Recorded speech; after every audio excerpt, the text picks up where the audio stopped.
Tú tienes planes diferentes.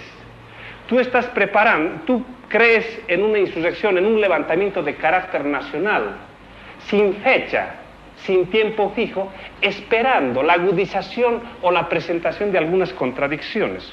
Yo le dije, sí, tú me entiendes, así yo pienso, porque no creo que esto pueda llevar a la revolución. O sea, si hoy usted tuviera un encuentro con el Che, hoy aceptaría. Yo pienso que el Che comprendería mejor esta situación.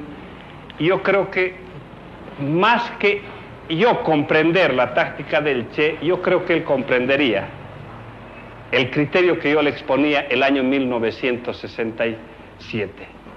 Aún más, yo creo que el Che me daría la razón. L'année 1967 aura vu apparaître une race d'adolescents assez étrange. Ils se ressemblaient tous, ils se reconnaissaient immédiatement entre eux. Ils semblaient habités d'une connaissance muette mais absolue de certaines questions, de certaines actions, et sur d'autres, ne rien savoir. Leurs mains étaient incroyablement habiles à coller les affiches, à échanger des pavés, à écrire à la bombe des phrases courtes et mystérieuses qui restaient dans les mémoires, tout en cherchant d'autres mains qui transmettent un message qu'ils avaient conscience d'avoir reçu sans le déchiffrer totalement.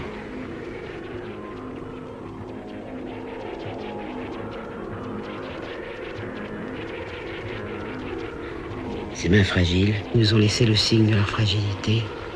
Elles l'ont même écrit, en clair, un jour, sur une banderole. Les ouvriers prendront des mains fragiles des étudiants le drapeau de la lutte. Et ça, c'était l'année suivante. L'année 1968, je la salue avec satisfaction parce que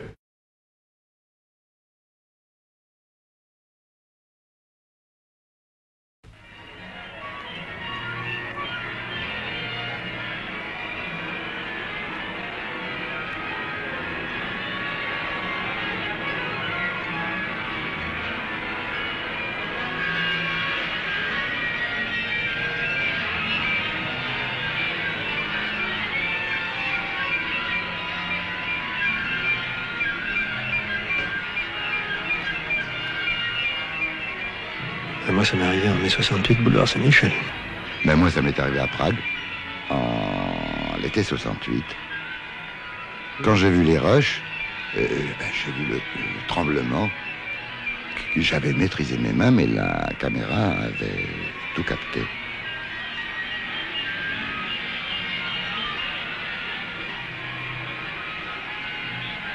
À Santiago du Chili, la caméra s'était mise toute seule au ralenti.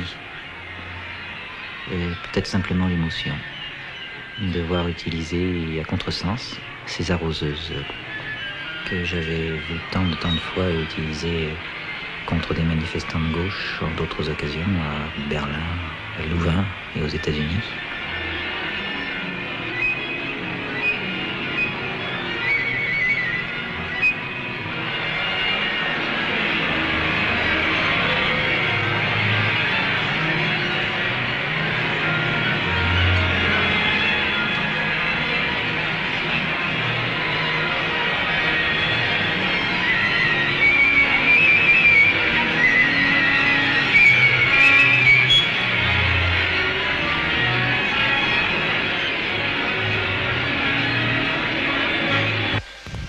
Avril 1968. 11 avril 1968. Tout à l'heure, en sortant du boulot, je vais monter la garde, tout bêtement, à côté du cercueil d'un certain Léon Nico, mort à 82 ans. Mort, comme tous les vrais communistes, dans le dénuement le plus total. Sa famille, c'est le parti. Sa vie, ça a été le parti. Il l'a fondé et tenu à bout de bras et à bras-le-corps pendant plus de 20 ans. Il s'est fait matraquer 20 fois par les flics, à cheval ou blindé. Il s'est fait interroger 1000 fois par les flics. Il a passé plusieurs années de sa vie en prison. Je l'ai connu très peu, juste de quoi me rendre compte qu'il était d'une intelligence hors de la moyenne, d'une humilité grande, d'une douceur et d'une patience extrême. À part ça, il avait tout sacrifié au parti, c'est-à-dire à la classe ouvrière, tout, sa famille y compris. Il n'a jamais eu le temps de vivre, de voyager, de goûter à quoi que ce soit de ce pourquoi il se battait.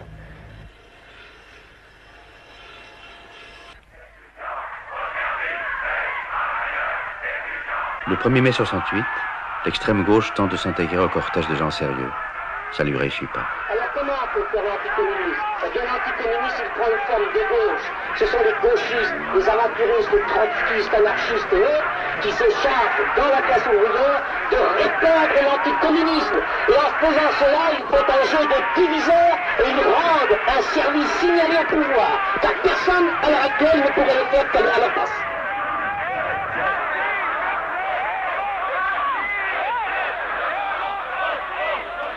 Le courage, c'est pas de hurler dans les rues « Ho Chi Minh, oh, oh » ou « Guevara, chi, chi ». Le courage, c'est de consentir quand on est intelligent à passer pour un con emmerdeur.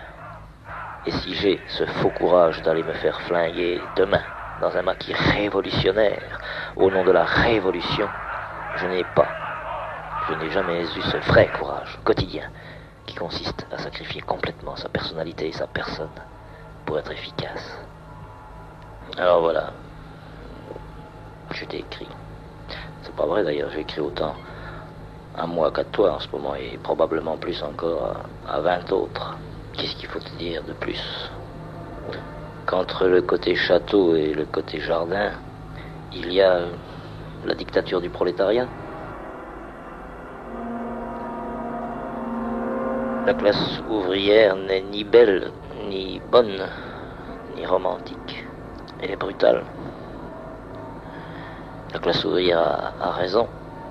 Elle n'a pas besoin qu'on l'explique. Et puis il y a aussi le fait que l'homme est un animal bizarre et curieux, extrêmement sensible aux ambiances, parce qu'il est de tous les animaux connus celui qui a une émotivité forte et une affectivité développée. Je crois qu'il y a eu cristallisation d'une émotion qui s'est développée et qui s'est nourrie elle-même autour des mouvements étudiants. Parce qu'il ne faut pas oublier que tout est parti d'une prise de position de solidarité en faveur des étudiants à la suite des incidents provoqués par l'ordre à la police d'aller à la Sorbonne. C'est-à-dire que de fait, ici, nous occupons la Sorbonne.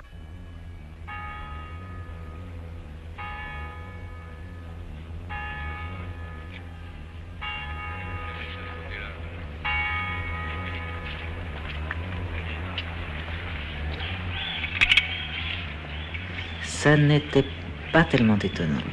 Le cycle action, répression, mobilisation, nouvelle répression, nouvelle mobilisation, et ainsi de suite, on l'avait vu fonctionner toute l'année précédente dans les universités américaines. I want to make one thing clear. Politically, I myself am a conservative. Most of the people on this campus were opposed to the sit-in. Until the cops were brought on the campus, until kids were dragged by the head down the steps of boiling, and now we're behind us. A day and a half ago, this campus was apathetic, like no school in the whole city. Today, it is activists.